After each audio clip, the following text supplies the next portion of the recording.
Assalamualaikum warahmatullahi wabarakatuh. Untuk hari ini kita akan ngebahas tentang tujuan jangka panjang. Tujuan di sini kita melihat bagaimana keberhasilan organisasi untuk membantu arah secara bersama-sama secara konsisten, menantang, tegas, serta jelas tiap divisi atau level. Sebelum kita jabarkan tujuan jangka panjang ini, kita mengenal bahwa sungguhnya perusahaan mempunyai aturan-aturan main atau aturan-aturan yang akan mendapatkan keberhasilan atau keuntungan yang kontinu. Pasti kontinu ini atau terus menerus dan sangat menunjang untuk kehidupan perusahaan tersebut. Jadi tujuan jangka panjang ini bisa jadi dikatakan adalah bagaimana memupuk atau bagaimana mengatur dari level bawah sampai ke atas atau sebaliknya, sehingga tidak ada tumpang tindih untuk mengambil kebijakan atau mengerjakan sesuatu. Misalkan bagian divisi marketing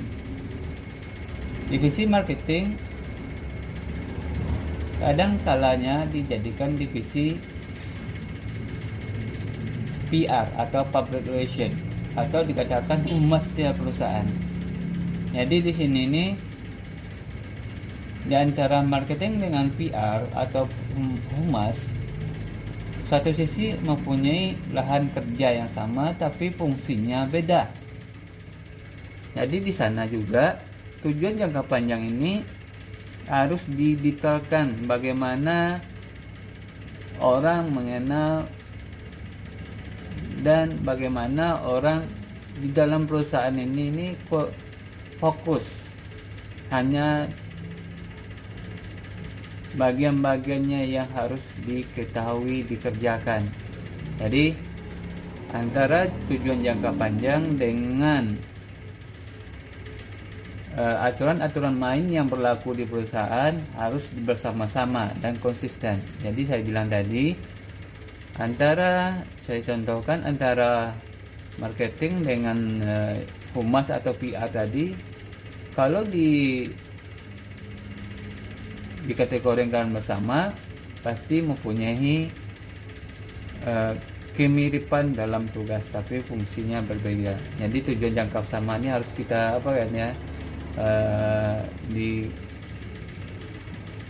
ditetapkan atau diperjelas itu. Yang selanjutnya adalah strategi alternatif atau strategi untuk dicapai. Sebenarnya strategi alternatif ini digunakan sebagai pilihan yang lain setelah rencana-rencana atau strategi yang telah ditetapkan oleh perusahaan atau divisi.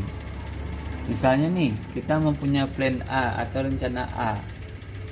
Seandainya ini di luar konteks atau kondisi lapangan, maka rencana plan B ini harus kita jalankan.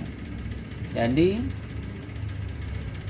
sebuah perusahaan yang udah go public atau udah sistemnya udah bagus, maka seharusnya dia mempunyai strategi alternatif.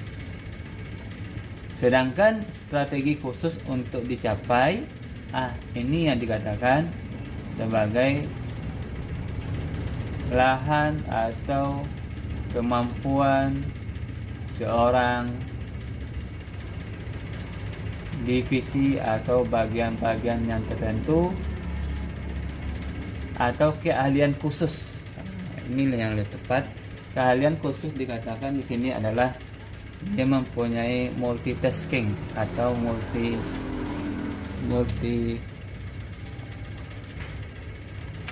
apa tuh? Ya masuk dalam nggak?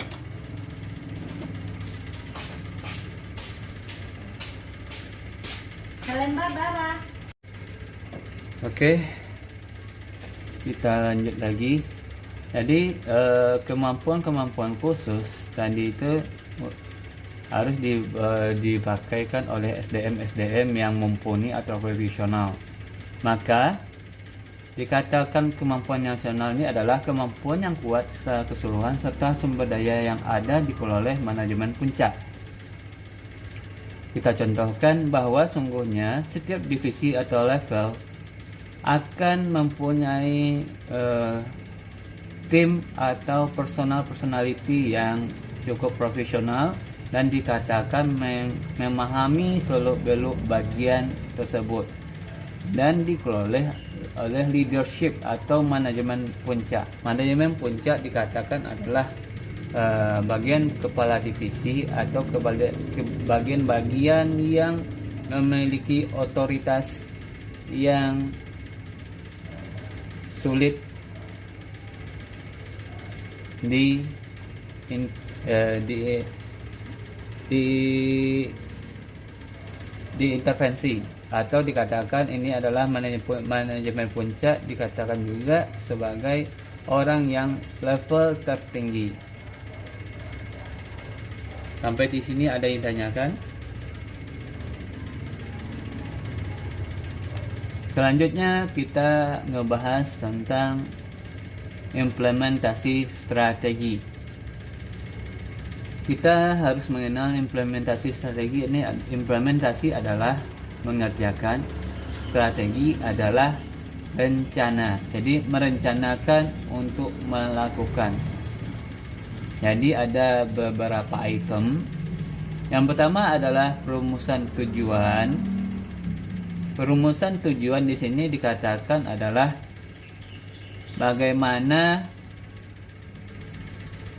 jalan atau proses dari awal sampai akhir. Ada dari judul ke bawah subjudul. Subjudul ini dijabarkan bagaimana rumusan-rumusannya untuk harapan yang diinginkan. Jadi perumusan masalah ini, perumusan tujuan ini adalah bagian-bagian terpenting yang akan dilalui atau yang diinginkan oleh setiap perusahaan atau individu yang ada di perusahaan tersebut. Yang kedua adalah kebijakan motivasi karyawan.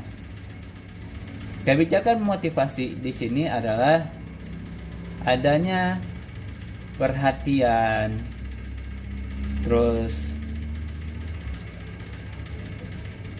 kesinambungan atau kenyamanan untuk karyawan. Jadi ada dua tadi, perhatian dan kenyamanan. Di sini saya sengaja hanya membuat perhatian saja, karena dengan adanya perhatian maka si karyawan akan mendapat kenyamanan dalam bekerja di dalam perusahaan. Perhatian ini kalau ruang lingkupnya atau bagiannya cukup banyak, sehingga saya hanya yang bagian-bagian terpenting yang harus kalian tahu untuk kalian perhatikan. Perhatian yang pertama adalah pasti setiap manusia yang bekerja di sebuah perusahaan atau instansi, yang pertama adalah gaji atau salary. Salary ini akan jadi tolak ukur setiap karyawan. Pasti ada sih info apa selentingan info. Oh, di sana gajinya besar loh, di sini gajinya kecil loh. Tadi di sini nih melihat perhatian ini akan menjadi faktor utama untuk memotivasi karyawan. Yang kedua adalah sistem yang akan digunakan atau budaya yang akan digunakan di perusahaan. Budaya di sini ini adalah bukan keinginan karyawan, tapi ada standar operasional yang sesuai dengan kriteria atau dikondisikan dengan zaman saat ini. Jadi mengkondisikan di sini itu tadi bagaimana sistemnya, caranya yang sesuai atau tidak dikatakan menekan secara tajam atau membebaskan sebebas-bebasnya si karyawan tersebut. Hanya dua itu saya jadikan tolak ukurnya karena ada bagian-bagian yang paling banyak di sini. Kalian coba bisa lihat di buku tentang ruang lingkup kerja karyawan atau ruang lingkup keinginan karyawan. Kalian bisa cari di pustaka. Yang selanjutnya, alokasi sumber daya oleh perusahaan. Kita tidak terlepas dari research atau sumber di sini dikatakan bisa ke SDM, SDO, SDA. SDM adalah sumber daya manusia, yang kedua sumber daya operasional, yang ketiga sumber daya alam. Ini ada beberapa bagian-bagian tertentu, jadi saya sengaja mengkotak-kotakkan sumber daya manusianya gini, sumber daya operasional gini, sumber daya alamnya begini. Ini tergantung kepada perusahaan yang dikelola atau dimotori oleh setiap individu atau ownernya sendiri. Tidak terlepas dari ini semua bahwa sungguhnya SDM, SDO, ada SDA ini yang dikatakan faktor wajib untuk sebuah perusahaan.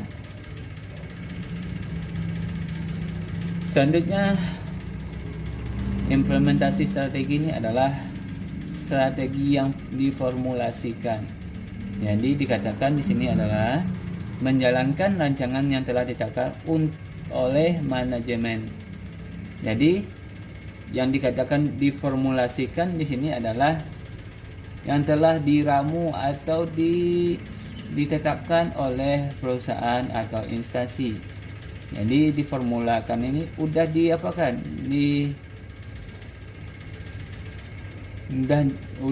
Udah diformulakan, istilahnya kalau kita bahasa sederhananya telah diterapkan dan mempunyai hasil. Nah, kita diformulasikan atau telah mempunyai standar yang sangat-sangat bagus untuk mendapatkan harapan dan tujuan.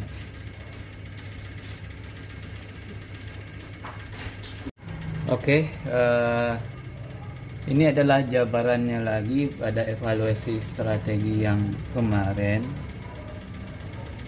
Ini saya jabarkan ke bawah lagi untuk memudahkan kalian, karena yang kemarin saya mengatakan ada 3 faktor internal eksternalnya dan mengukur kinerja dan ambil tindakan korektif, dan di sini akan saya perjelas lagi bagaimana bagian-bagian tertentu dari beberapa bagian yang telah pernah saya sebutkan kemarin, sehingga kalian bisa mengerti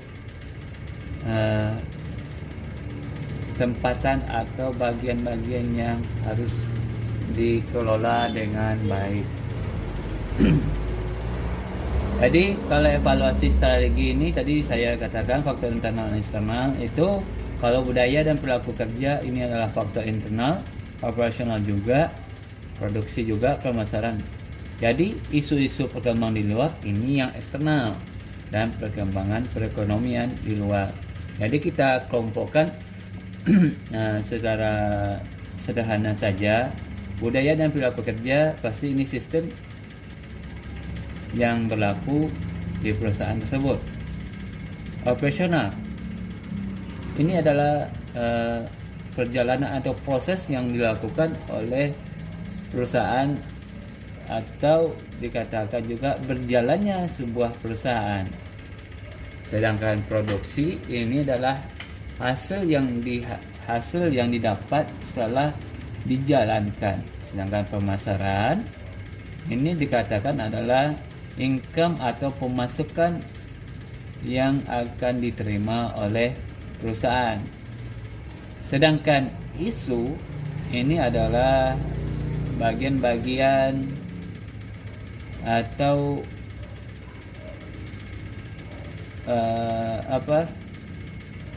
rumor, atau dikatakan gosipan. Nah, ini yang bahasa sederhana, gosip atau kejadian-kejadian di luar yang mempengaruhi sebuah perusahaan maupun perekonomian. Isu-isu yang berkembang di luar ini bisa dikatakan adalah isu politik, isu SARA, isu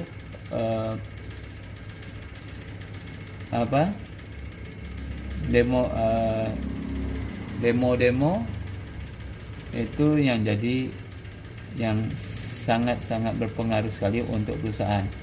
Sedangkan perekonomian di luar ini adalah gejolak dari naik turunnya dolar, atau dikatakan kebijakan bunga, atau dikatakan kebijakan bank yang notabene-nya ada naik dan turunnya untuk yang mempengaruhi sebuah perusahaan. Sampai di sini saya tanyakan, silahkan kalian melalui media yang saya kasih. Sedangkan mengukur kinerja, nah, di sini saya perjelas lagi, dia adalah hasil pasca produksi yang diinginkan secara baik. Ini adalah yang harapan tertinggi semua perusahaan. Apakah ini akan mempengaruhi perusahaan itu baik di luar dan produknya diterima masyarakat dan menghasilkan income atau duit yang cukup atau yang berlebih dari harapan yang diharapkan atau yang telah ditentukan.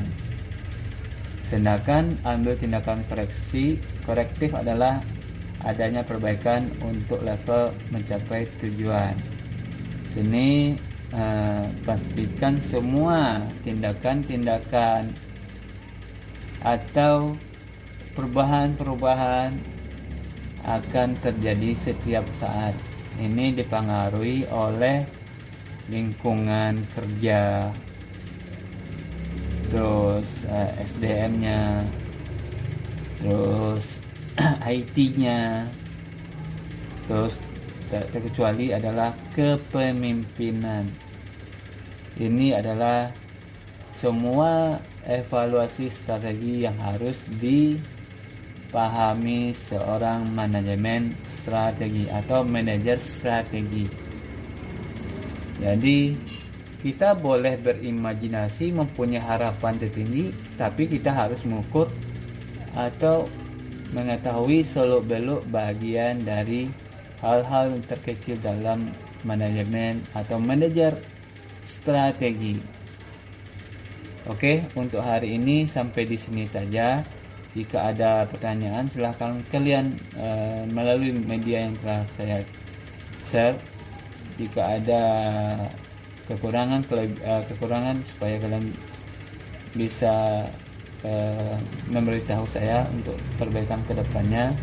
Billahi taufik wa hidayah. Assalamualaikum warahmatullahi wabarakatuh. Selamat malam semuanya.